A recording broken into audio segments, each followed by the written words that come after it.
Welcome to the Student Ministry Podcast. This is episode 6. My name is Steve Cullum, and this is a podcast all about student ministry. There are great student ministers, youth pastors, youth workers, whatever the name you use for them. They're out there, and we want to have conversations with them and see what God is up to in their lives and learn from their wisdom and experience. Before we jump into today's interview, though, I want to talk about both of our sponsors. Yeah, you heard that right. We have 2 sponsors now. First, I want to thank WorkCamp NE. WorkCamp NE is a week-long service-based mission trip for teenagers. The students work on homes for families who can't afford it themselves. This summer, they are going for 4 weeks, actually. They're in Vermont and New Hampshire. And in fact, I'm pretty sure they're in Vermont currently. The first week of WorkCamp is this current week that we're in. And they're going to run 4 weeks this summer. Like I said, Vermont and New Hampshire. It's been a great experience for our youth group, an opportunity for them to step outside their comfort zones and to help others in need. We've seen our students' lives change through it. We've seen the lives of those that we have served change from it. It's an excellent trip. And if you want to know more about WorkCamp NE, you can check out their website at workcampne.com. That's WorkCampne.com. And our second and our newest sponsor, helping pay for this podcast, comes from the National Network of Youth Ministries and Reach New England. It's kind of a combined sponsorship. Together, their goal is supporting youth workers, building ministry partnerships, and strengthening youth ministry because we are better together. That's their big mantra, better together. So if you are not in a National Network of Youth Ministries yet, you have no idea what they're about, head over to youthworkers.net. That's youthworkers.net. And to learn more about Reach Youth New England, go to reachyouthne.com. That's reachyouthne.com. Now it's time to jump into today's interview with Richard Ball. Richard is the youth and children's pastor at First Baptist Church of Calico Rock, Arkansas, and he joins us today from a coffee shop there in Arkansas, and I am so glad to have him join us today for this interview. Well, thanks so much for joining us today, Richard. Thank you. So I'm just now meeting you for the first time, as well as probably a lot of our podcast listeners. So same question we start off with everyone.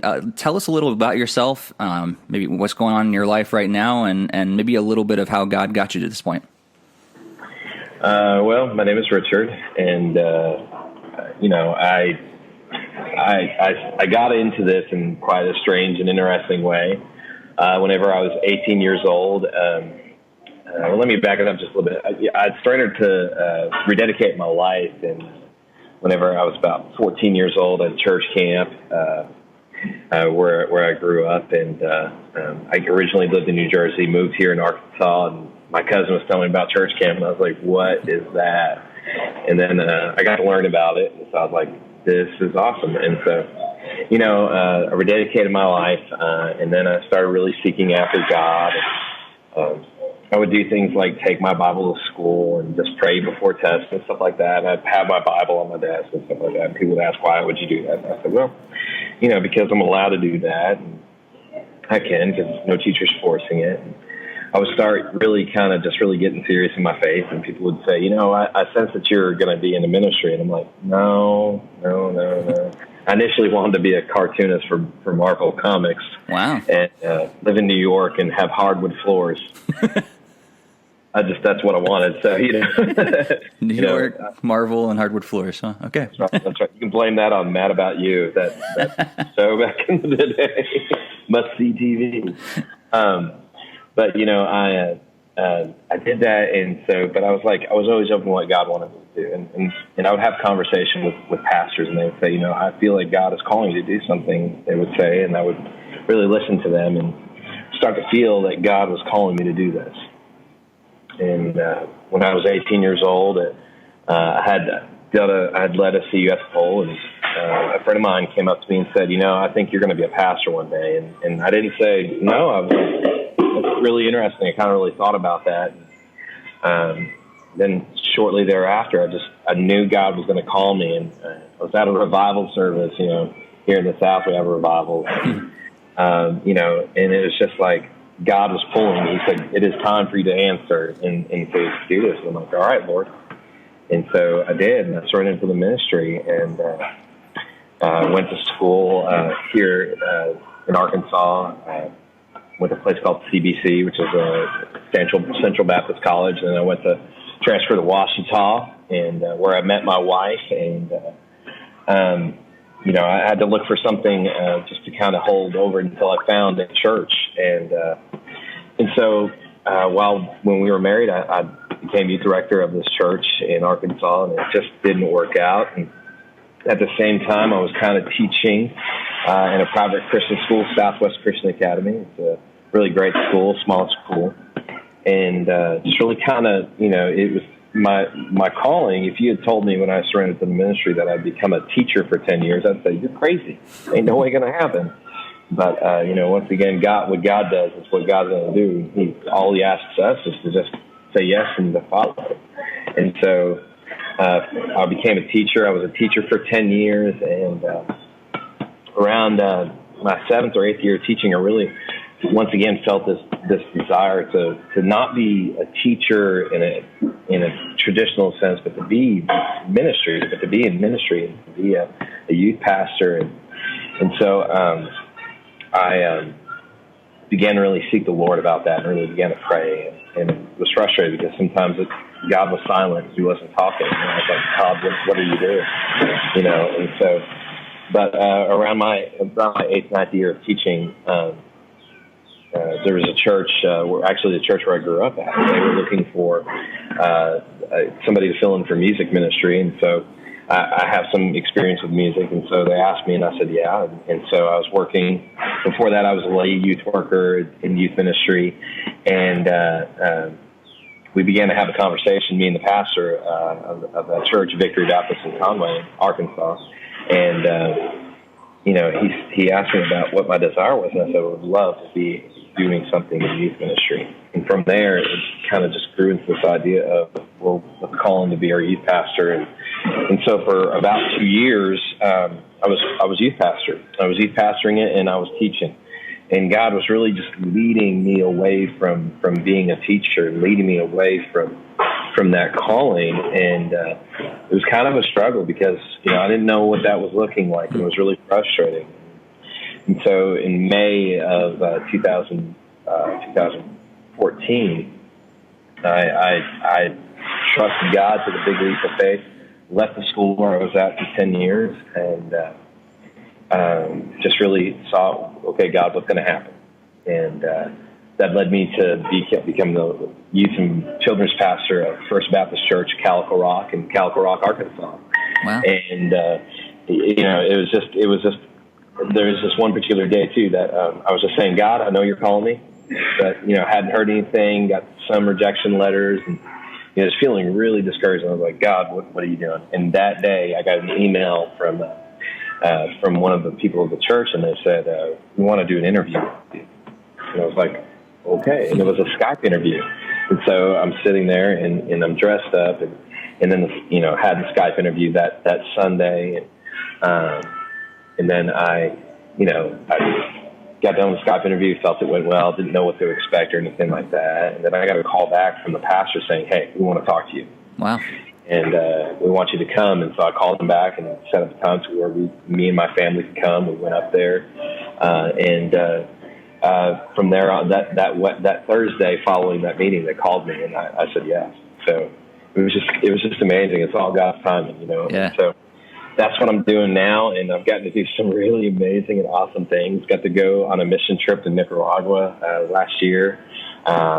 We are just fully amazed at what God is doing. That's awesome. Yeah, getting to do some awesome camp stuff. I was also during my time before I went there, I was camp director at a Lake Nixon, which is a ministry of Second Baptist Church, and I say all that to say, that was an awesome experience, and all that stuff was an awesome experience, but it prepared me for what I'm doing now. I'm one of the co-directors of our youth camp, and we do this after-school program in our church, and it's just really awesome.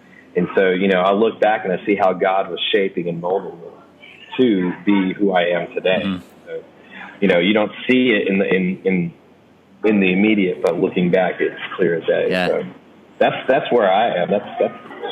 That's That's the cliff notes, I guess. Yeah, that's cool. It's so awesome to see. Yeah, when you look back, it's in the middle of it. You're always like, God, what are you doing? But then, yeah, when you look back, at hindsight is 2020, of course, and you see, oh wow, okay, now I see your path the whole way through and how you were just weaving it all together. Right. It's kind of like God saying, "I told you so." Yeah, yeah. His little way of saying, all right, you can trust me next time. Yeah. Cool. So, how long have you been at your current position? I've been there since this November. I'll actually be there 2 years. So Okay. it's kind of funny to say that I've been doing ministry in youth and in children for years and years and years since '97. Being a full-time youth pastor only 2 years is kind of, you're like, what? Then they hear how old I am, and so it makes the silly, foolish things I do even more foolish. Cool. So children and youth then, right? So are you, what's your main responsibility, I guess? My main responsibility is really youth. I do stuff with children, and that's growing more. My wife is helping me with doing children's ministry, but for me, it's mainly youth. I do youth events with 7th through 12th graders, and we'll go on trips and church camp and do fun things as well as intentional things. And that's my main drive is with the youth and children. I do like children's church and children's events and things like that. That, like I said, that's growing as I've progressed in the ministry there. That's growing more and more. So okay, cool. So what if I were to kind of throw out the question? The next question is, what's your ministry look like? How could you kind of, and there's a lot, of course, since you're over children and youth and everything. So if you could kind of summarize somehow how do you see ministry currently looking for you? How do you do programs, and how do you focus on different age groups and things like that? That's a real good question. Still trying to work on that.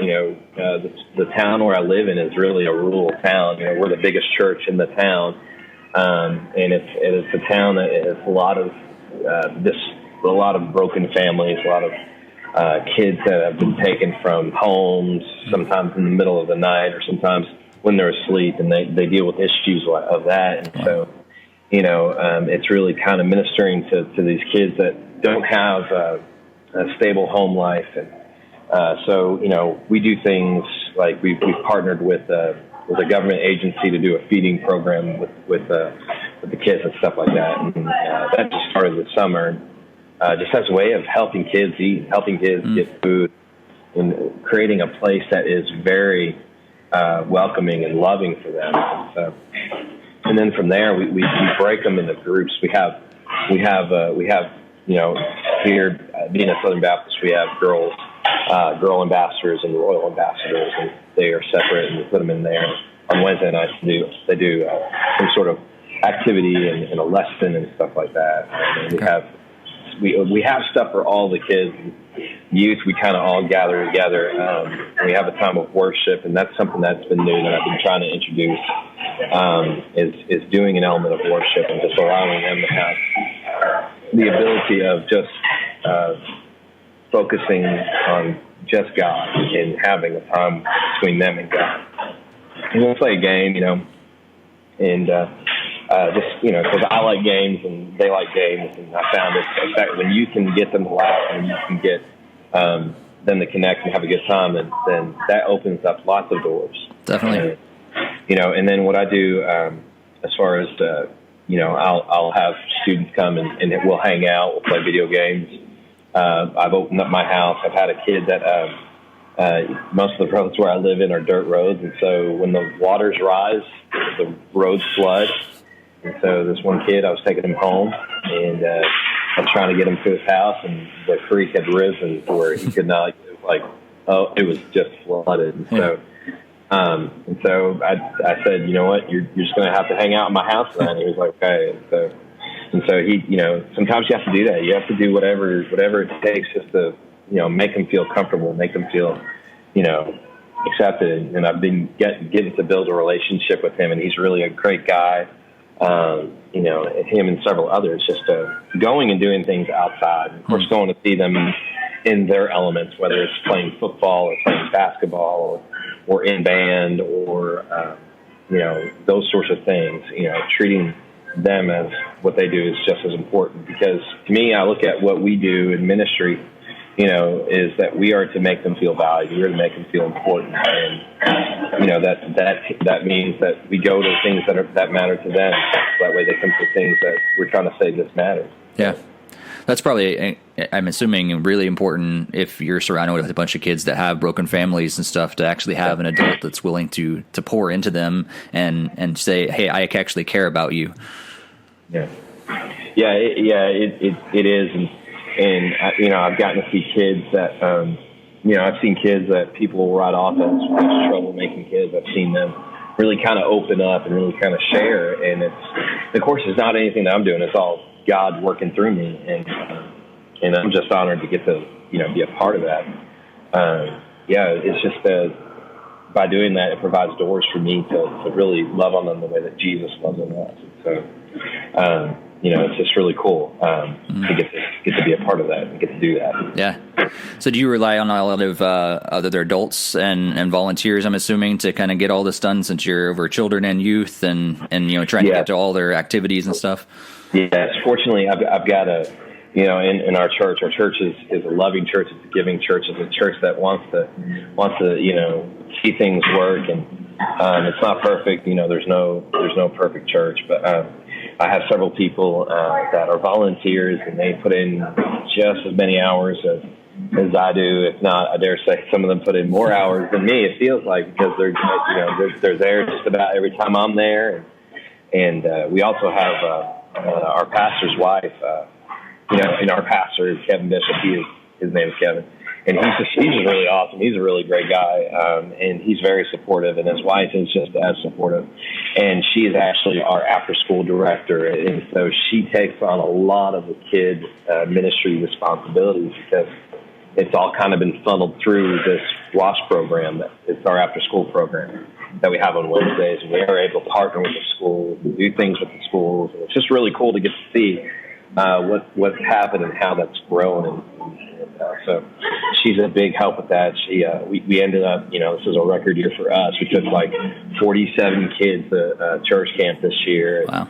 And through fundraising and donations, just because people believe, and that's another thing. Once people see your ministry and they see how effective it is, they'll do whatever it takes. You make a connection with them about it. They'll do whatever it takes to help out. And so I've just been very blessed to the fact that, any kid that wants to come, we never make money an issue. And our church backs us up, and so it's really cool. But, just a lot of helpers, a lot of people serving. I'm just really proud of each and every one of them. It's such an honor to do that, because I know there are churches that have volunteers, and, you hear stories and you read stories, and it's like, that's not me. That's not my church. And so it's just kind of, you're grateful, That's cool. Did you do anything that kind of created that kind of culture, or was that something you just naturally stepped in that was already existing, that culture of volunteering? It was already existing, and so I don't, I just kind of, I kind of let it go and go with it and roll with it, and and really, just knowing them and trusting them. They say we're doing it. I'm like, okay, that's cool, and we have this. I don't feel like there's a hierarchy or anything like that. Everybody is just working towards, because they believe in this common goal of seeing children's lives change, seeing youth lives change. Mm-hmm. And so they're ever grateful, ever eager. I'm blessed. I'm so blessed to have them, because there's no way I could do it without their leadership. Cool. So, yeah, great. They are great. That's great. So last question for you. What are some tips and tricks you picked up along the way? Maybe like 2 or 3 things that kind of God keeps telling you over and over. You're like, I need to share this with other people, because he's been teaching me this. Other people need to hear this too. Maybe things that maybe things that you would have wished you would have known before. Buy pizza, invest in Starbucks, and just don't go to sleep. No, I'm just kidding. Those are actually 3 really good ones. No. The best. But no, I would say first tip is just, be willing, be flexible, you never know what your ministry looks like. There are days when I do things that, that I never thought I would have gotten to do. Like, I never thought I would go to Nicaragua and get to hang out there and work with one of the feeding programs that we partner with. I never thought that I would get to go and work serve in a nursing home every so often when our church partners up with it. So be flexible. That's a definite big tip. Be flexible. Just because your title is youth pastor, children's pastor, or whatever, does not mean that that's what you are only supposed to do. Yeah. Don't be like the guy that there's a story of a pastor out at First Baptist Orlando. I can't remember his name, but he was telling the story at a men's conference, and he said he just hired this guy, and this guy said, "I don't do chairs." And he said 20 minutes later, that guy wasn't doing anything else. I fired him. Yeah. So, don't be that guy. I stacked so many chairs. I have no idea what chairs these were. These must have been like, or what drove him to be bold enough to say 10 minutes after getting hired. Just really don't do chairs. Not my thing. We were looking at hiring a worship minister one time, and he's like, "Yeah, I really don't do anything with kids." And we're like a very family-based church, and we're like, well, we should just stop the interview right now because there's no point. We have a ton of kids here. Like, you're going to have to interact with them. That's like, I'm a pastor. I just hate people. Right. Can't do that. So I would say be flexible. I would say know the culture that you're in, know the group that you're in. For me, I live in a very rural area, and so the things that are big in the city are not necessarily big out in the country. And so just know your audience. If your audience is not really talking about something, that doesn't mean that they're not concerned about it. It just means that there are other things that are mattering to them. And so know who your culture is. Know the kids that you're being there for. Yeah, that's huge. I would say listen. Take time for enjoyment. Take time to spend with your family. God doesn't call us to be ministers first. He calls us to be good husbands or good wives and good mothers and fathers. He calls us to family. And a lot of times, unfortunately, family and church get blurred to where that's where the church takes precedence over family, and you end up having a family that is the exact opposite of what you want to see happen. So, yeah. It's okay to say things like no. Yeah. So what's other than saying no? That's huge. What are some ways that you've done? You feel like you've kind of figured that out, I guess, to how to balance ministry and family? I've not figured that out. I don't know. It's kind of like that. Should I ask your wife instead? No. She might tell something different. No, but it's a work in process. She's very supportive, and she knows when there are times when I've got to do things. But whenever I'm home with my kids, I try to be home with them. Kind of like, when God says to Moses, when you're on the mountain, be on the mountain. Because a lot of times when we're there, we think of, we're at the top of the mountain. The first thought is, once we're at the top, time to get off the mountain. Right. So when I'm home, I try to do things with my kids. When I get back from a trip, or get back from an event, I try to spend the next day with them as much as I can, and really make time with my wife. I prioritize going out on a date with my wife. We try once a month, and sometimes that works out. Sometimes it doesn't work out, but we never stop trying. You only fail if you give up or if you quit. So, take time for you. Take time for you. I think we as youth pastors, we live by the food groups of soda, pizza, and junk food. Right. And the reality of it is we're called to be examples, and that means. And this is something I'm still learning. Like, I've just got back into running, and we need to take time for ourselves. We need to take time to care for ourselves so we can care for one another. And that may sound selfish, that's true. You can't take care of yourself if you are constantly in the hospital, you're constantly sick, or you're constantly not able to move, or something like that. So take time for you. Take time to read. Take time to you need break. You're not designed to work constantly, and if you do that, you're going to burn yourself out, and that's no fun. So nope. It stinks. Yeah. It really stinks. Yeah.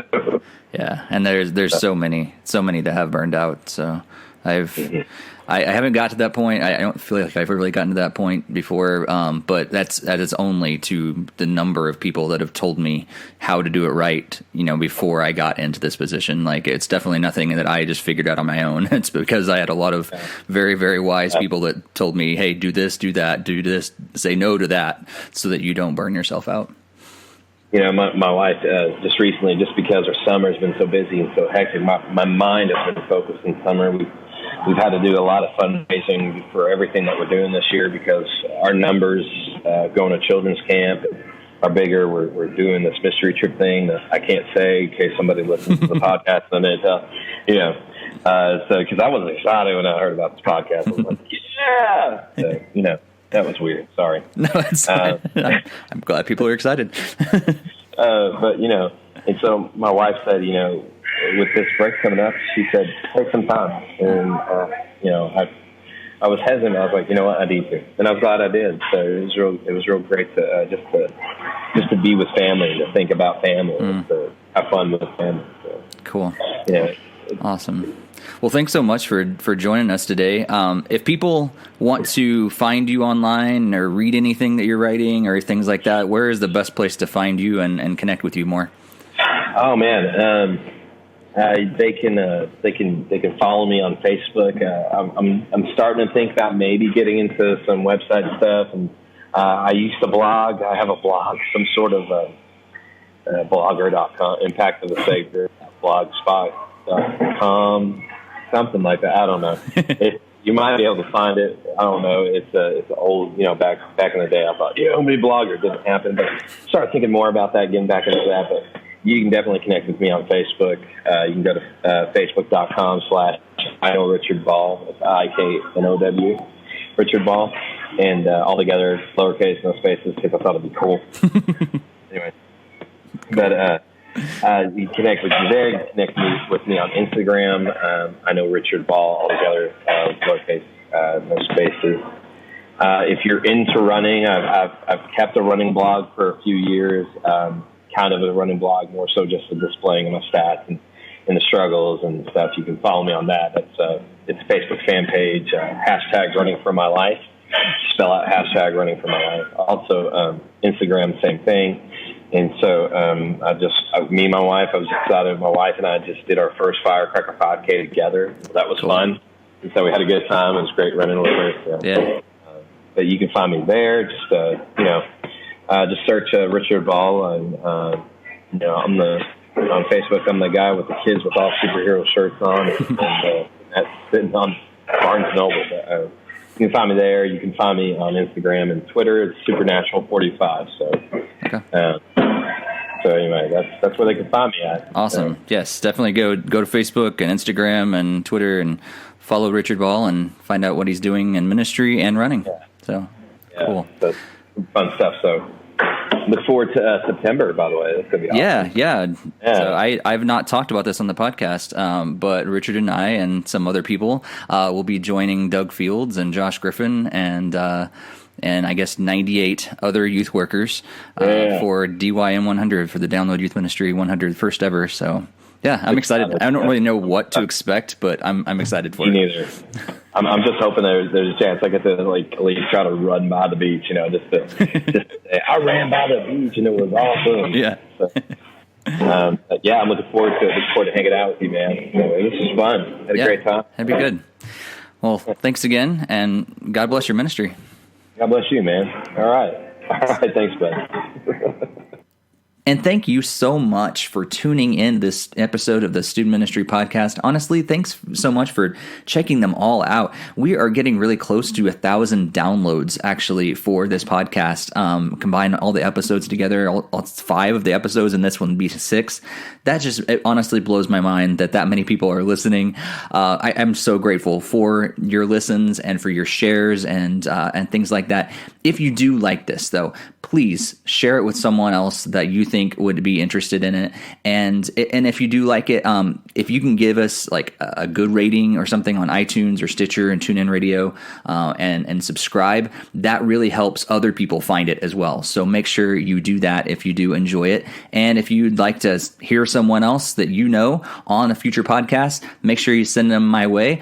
You can find me. The best place is on Twitter at Steve Cullum, or my blog at stevecullum.com. And we want to thank you once again for tuning in, but also thank our sponsors, WorkCamp NE, and our newest sponsors, National Network of Youth Ministries and Reach New England. To find out more about WorkCamp NE, head over to workcampne.com. To find out more about National Network of Youth Ministries, go over to youthworkers.net. And to read more about Reach Youth New England, head over to reachyouthne.com. Again, thank you. I know I've said thank you so many times, but really I am very, very grateful for your time and for your shares and listens, all that stuff. Thank you. Thank you so much. And be sure to tune in next month where we interview another youth worker talking all about student ministry. I've been your host, Steve Cullum, and may God bless your ministry and all the work you do for his kingdom.